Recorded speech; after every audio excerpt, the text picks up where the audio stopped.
Hey, hey, magical beans. How is everybody doing? Bit of a lift today. God, what an intense few days. Anyone feeling that? Since this full moon. Whoa. Welcome or welcome back. Thank you so much for being here. And if you've just found this channel, I'm really happy to have you here. And I just want to express my gratitude to everybody and thank you for being you and riding this wave of life. This has been one of the most intense weeks. A lot of different emotions, energies, a bit of heaviness, sadness, grief, some truths popping. It's been intense. And today I feel some lightness coming back. I've been able to recenter and refocus. And I think I talked about this the other day. It's like that balance of feeling things, honoring, experiencing an emotion in your field without becoming it. Sometimes that's literally all we're doing here. It doesn't, like, regardless of the thing, the issue, whatever it is that's coming in. And I'm just really enjoying playing with being in this space and allowing myself to show up and just share. And I think that's one of the beautiful things about the way in which consciousness is weaving amongst all of us at the moment. And I don't know whether you're finding that in other areas of your life. Sometimes it can go one way or the other. We can feel very isolated, alone with the things that are in our awareness. And then other times it's like this feeling of the ripple effect and the fact that so many more people, whether it's online or even in our families sometimes or just around us, are open to deeper conversation, open to discussing things in a new way, talking about life in a more spiritual way with more spiritual focus, starting to be sort of feel more willingness to lean into the energy, the conversations, the unknown, the unseen. And a lot of people are becoming a lot more open. A lot of people are waking up, expanding new layers of consciousness. And there's like this surge online as well of people, as I'm doing, finding their voice, finding a new either creative expression or way to share. We can look at that as like information overload, and not everyone's doing the same thing, but really it's a sign that there's a huge wave of consciousness expansion, and people are either learning to express their own voice, or or becoming more willing to receive and expand through the mirror of others. And one thing that is really activating about allowing ourselves to share in any way at all, in any capacity in our lives, is the ripple effect it has on others. You know, it's like, don't underestimate. Can't say this enough. Like, don't underestimate the power of your voice, the power of vulnerability, the power of rawness, the power of presence and honesty. And, you know, a lot of people are going through a really tumultuous time. And those that are still stuck in the ego construct, in the third dimensional consciousness, in the physicality, are really struggling to find meaning because they're in their mind. So they're searching for meaning and allocating meaning to things and creating more confusion and suffering. And sometimes we are the ones that end up holding space for that. And it can be very challenging for us we're observing that old urge to take it all away from someone, to fix it, to make it better. And a lot of the stuff that's going on for people now, a lot of the truth drops and bombs that are happening and the realizations are truths that can hurt about ourselves and others, and mirrors that are can be a very painful reflection. 444. And all that we really can do for another is to be a strong presence, just to be presence with the felt experience without feeling the need to fill the space with something. And part of being a space holder really is to just, for ourselves and others, is to just be with what is. And this is actually some beautiful medicine, because it really represents what the feminine is and does. A feminine superpower is the ability to be with what is, without pushing past it, without trying to change, fix, or force it to be something else. Just accepting in neutrality what is, and just holding the space for that with that neutral, compassionate, accepting kind of still energy, the witness, right? When we can do that for others, we often allow them to come to solutions and realizations themselves.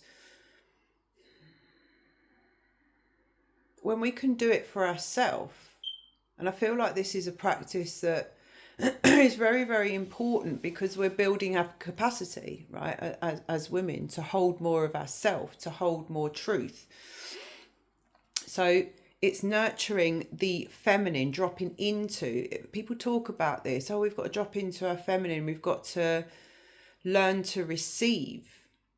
But it's also learning to be with the capacity that the feminine is, which is to hold all. It's the container, the womb that holds all. And when we come, when that's energetic, you were talking about energetic containers, that's to hold all emotions, not just the bits that we like.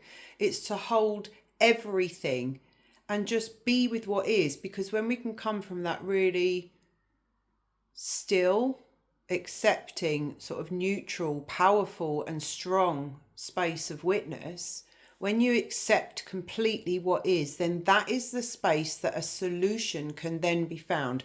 That's the space that something new can come from. But all the time we are resisting what is and arguing about it, and yeah, but, and this and that, and explaining everything. We're essentially pulling out of the space that can provide the solution.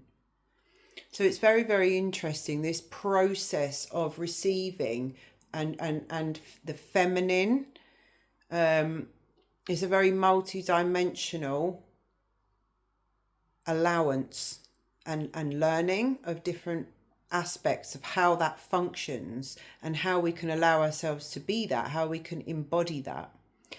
And like, this is something that over the course of time, I was thinking yesterday, something that I would really like to get deeper into in this channel. I feel like it's a safe space for me, the masculine and the feminine.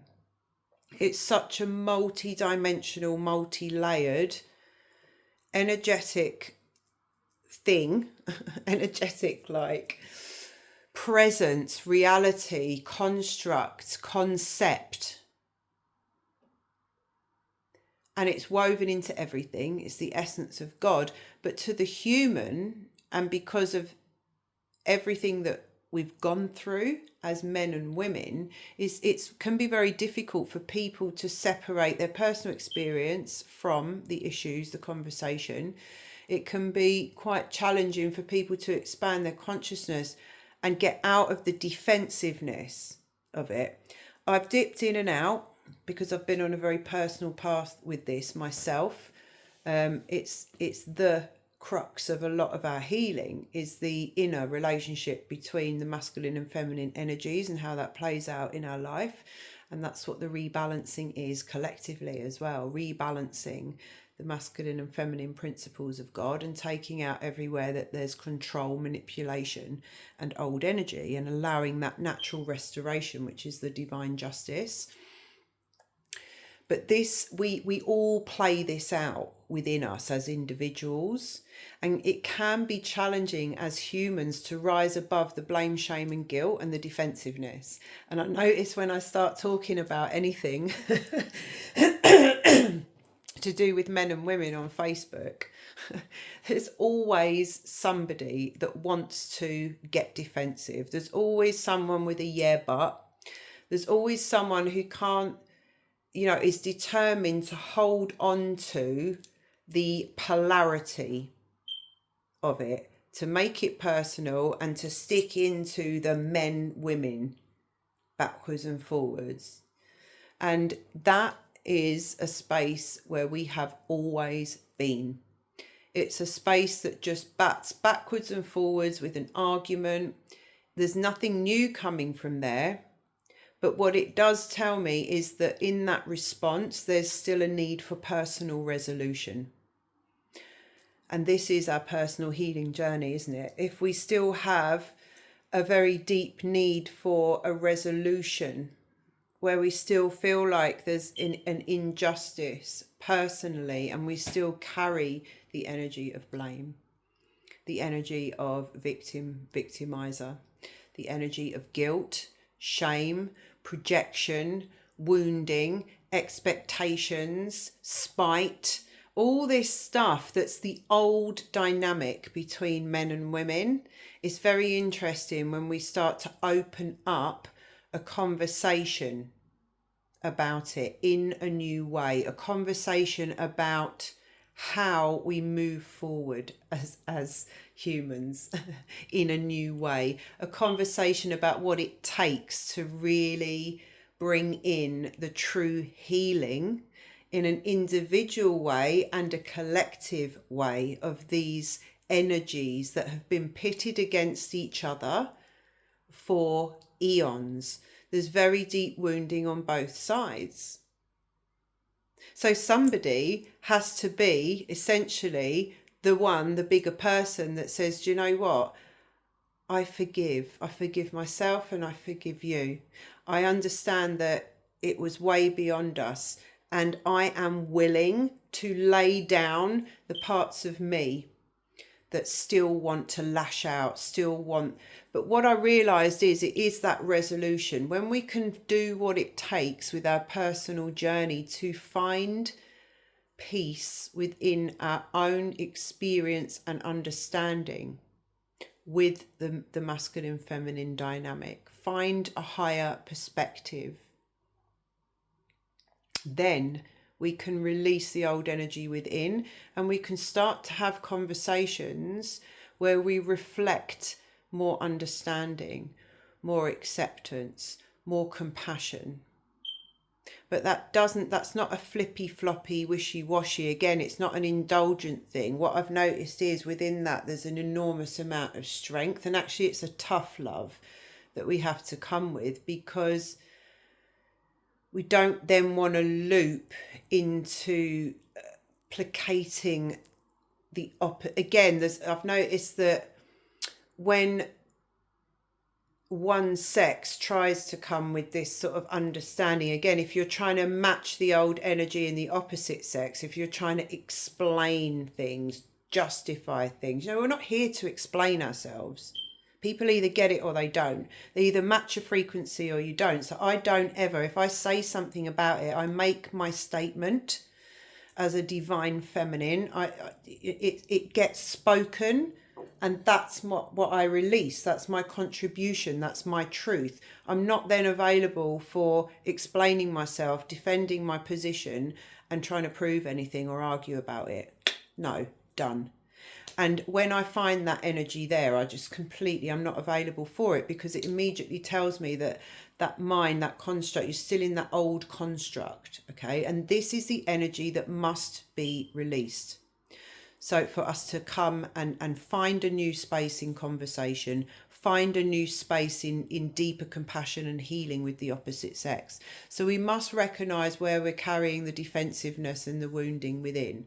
And if we've got a yeah but that we want to throw back, that's a part of us that needs a deeper resolution around what has happened between men and women. So I'm kind of looking forward to getting into it a bit more in this space and really opening up without the defenses, and really looking at what needs to be done, what is present, where we're all at. I had a really interesting journey in Glastonbury with this, and I made observations about where the masculine collective are at the moment. And also a recognition, because they've got their own healing journey, it doesn't look quite the same as the feminine. And also a recognition of where we can hold space for the men and vice versa, but also where we need to draw back and let them do it themselves. In other words, in the spiritual holding space, are we perpetuating the, oh, they're there? Are we perpetuating the feminine, almost exaltation of the masculine? That kind of, oh, it's okay. It'll all be okay. This kind of energy, I've noticed a lot of men, masculine energy, because it's been the victor, the masculine energy has been the the dominant, the exalted, the adored, this kind of like. And you see it in some families where like the boys can't do any wrong, this kind of energy. I'm noticing it playing out a little bit in the healing community, whereas like a lot of us, we're already holding space just by being a strong feminine pillar. There's nothing else we really need to do. Sometimes we need to step back in a bit of tough love and actually withdraw that consistent feminine support of all jumping in and trying to fix everything. There's a bit of that going on, somewhat unconsciously, maybe not intentionally, in this space of like spiritual holding space. Women are holding space for the men now. Yes, we are, but it doesn't have to be a literal physical thing that then somehow they can, when we're too close to the issue, too involved, somehow we're still adding our feminine energy to the mix so that it can be drawn on still, so it can still be used as a comfort blanket. What we've got to do now is actually step out of that. It's quite disempowering for people, just the same as it's disempowering to wrap a child up in cotton wool. It's very interesting, the dynamics collectively of what's happening now. And this is where we are at on this channel. Multi-dimensional understanding and awareness, multi-dimensional quantum conversations that really get to the truth of what is present with no judgment. It's not about judgment. We don't judge here. The energy of judgment does not exist in this space in that way. So really being able to be open about what we observe, about the parts of our own, on this sort of path that have been difficult, what we see, what we've experienced. I've been through very deep initiations with this in my union, a union relationship. A divine union is a very strong soul bond that mirrors at an accelerated rate things that need to be healed within each other, right? It's not this romantic ideal and all this twin flame stuff. There might be elements of truth in all that, but it's a massively hyped, overly marketed label that's actually quite toxic, in my opinion. But there is such a thing as this conscious divine container, and the divine part of it is that it gets to show you who you truly are in HD, and that can be a bit too much for some people. So they go into their shadow, they go into the projection, and that's where the whole twin kind of stereotypes and concepts come from. But actually the very deep dynamics there allow, when it's genuine, when it's true, when people are heart-led and heart-awakened and make a commitment to go through this awakening alongside another person of the opposite sex, you find that you are there to mirror the deepest, darkest things from the other person, and they do that within you, and that sometimes can be very painful and one of the most difficult dynamics in a relationship to have. But for sure it eases out where people are willing and intend it this way and are devoted and connected to God first. It squeezes out all of the ways that we are old, we relate in an old way. We need to learn in this new world to relate to ourselves, the world, and others differently. Everything's different. The plasma consciousness is a completely different reality to the one that we've always experienced. A multi-dimensional, non-linear consciousness bandwidth, which is the 5D and above, is a totally different experience to the third dimensional consciousness bandwidth and the physicality. It's a new way of living, and so we need to learn to relate in a new way if we are to thrive, if we are to expand into that space and bring in all of the potential that is there for a new world, a new way of being, a new world anchored in truth and abundance and creativity and self-expression and beauty and joy and respect and equality. All that is a completely different animal, isn't it? So it's the complete opposite. So we can't be the same people. We have to learn to relate in a different way, and the masculine, feminine, healing, rebalancing is the thing. That's why there is so much warfare, interference, and targeting towards genuine soul union connections, because it is the blueprint and template that brings forward the Hieros Gamos, the heaven on earth, because it represents the inner union, the union between the perfect balance, as God would have it be, between the masculine and feminine principles of God. So it's very, very deep. And it's time that we started talking about this and talking about how our own individual lives are reflecting to us these issues, are asking us to what type of relationships we truly want, how we truly want to be treated, what it actually means to us to have self-respect and have that mirrored to us. It represents the very deepest desires of how we all wish to be treated in a relationship, which has been very, very far from the paradigm that we've lived and the old dynamics of relationships, which is very, very dark. Very, very dark. I was sat here the other night crying, thinking, how is the world this dark? And I observe, I'm a pattern spotter. I see patterns everywhere and in people and in energy. And I see the detail, I see the subtleties, how people move, the little suggestive, the things hidden, the lies, all the things that people think are hidden. That's where I see, I'm a seer.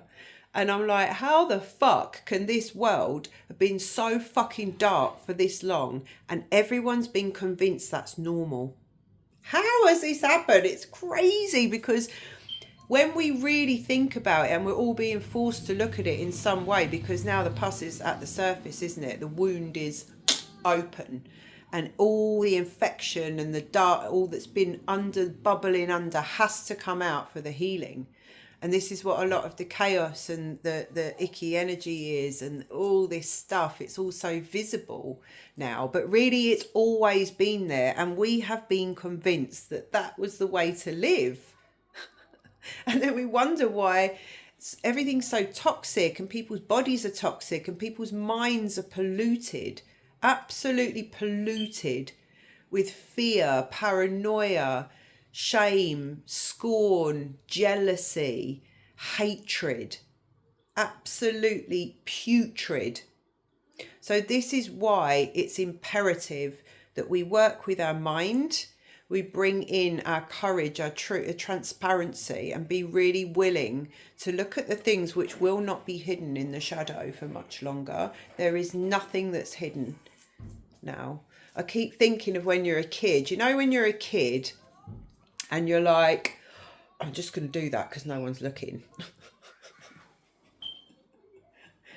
I'm just going to do it because no one can see me. There's a lot of that kind of sneakiness, but wow, Spirit sees everything. And this is the great reckoning. So it's very, very interesting. So anyway, that's what I wanted to come through today. And yeah, I just want to say as well, like, you know, anything that I share, even if it's just me waffling away, it's still, in other words, it could be a deeper reading, okay, where we go into space. But whatever's being shared, it's guided, whether it's a reading, channel, chat, whatever it is, okay? So we're in this liminal space. The readings, the messages are timeless. If you've been guided here and it resonates and it's a felt experience and something is for you, then trust that it is for you. Whatever now moment you find it, whatever now moment I share is irrelevant. There's nothing in between.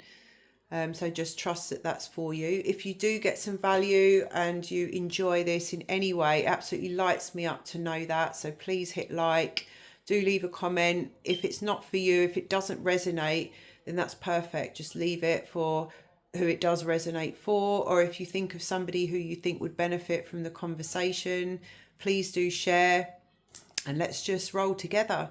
So yeah, have the most wonderful evening.